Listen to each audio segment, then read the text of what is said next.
We need the template of the puzzle piece, and I went to Bing and I entered this information here. Ellison die cut puzzle piece, clicked on images, and this is the one we need, this particular one. So this particular one is going to be the image we have to save, and we're going to have it here. We can download it. Save image to downloads, and then we're going to put it into Photoshop.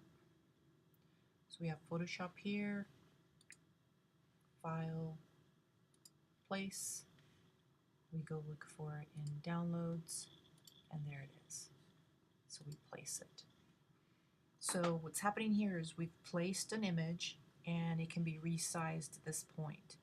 But that's what that big X means. But what I'm going to do is get rid of the excess information and keep the purple colored item. So we double click to allow the placement. We're going to find a brand new tool, and that particular tool is a magic wand, and it's hiding underneath the fourth tool from the top, if that's where you're looking at it. If you have a double row of tools, then within this section of 6 there is the magic wand, and if you place your cursor over it, it'll show you what it is, and then it shows the items underneath. So we need the magic wand, which looks like a little star on a little stick, and we need to make sure we are on this particular layer. That one has to be darker or highlighted, has to be visible, and then you can click on the area. So these particular little pieces of information, those little blinking lines, they look like marching ants. That's a selection. That means that area is selected.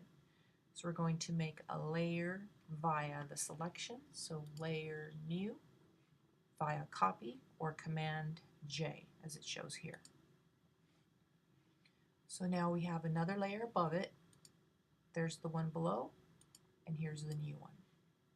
I'm going to hide this one. Layer 1 is the one we're going to work with. Okay, so then the next step, we're going to resize. So we have to go back to the Move tool. So that is this particular tool here. So it is darkened.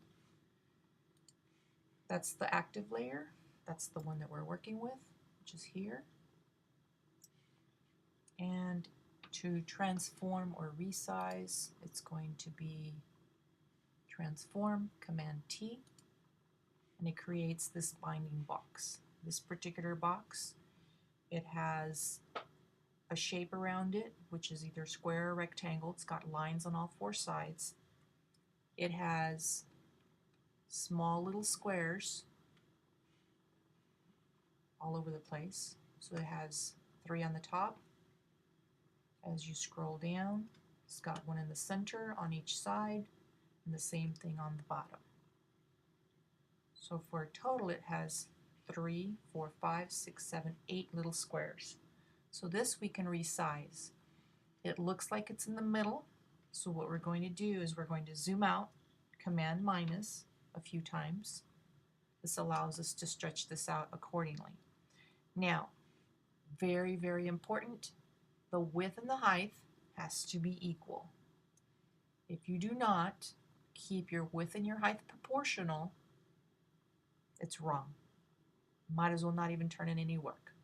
So we click on the chain. So what's going to happen, this width and height right here is going to be equal. So if we stretch it out only from the corners, and if we do a Shift Alt, it'll stretch from the center outward. So that's what we want. We want to stretch it out outward, and we want the edges of the puzzle to be on the top portion here, and the little button or the little circle area to be on the edge of the guide. So you have your vertical and horizontal guides, so the edges are touching, and that's exactly what we need, which it shows there too. So the other area, the width and the height is equal. So that's this right here. 152.15% is the width, and it's equal to the height. And then you double click or hit enter. So this is going to act as a clipping mask. So this is this portion. That puzzle piece is going to be up to the guides, and the excess white area is your bleed line. So this is where this particular item is going to be cut. So this is this section of the lesson.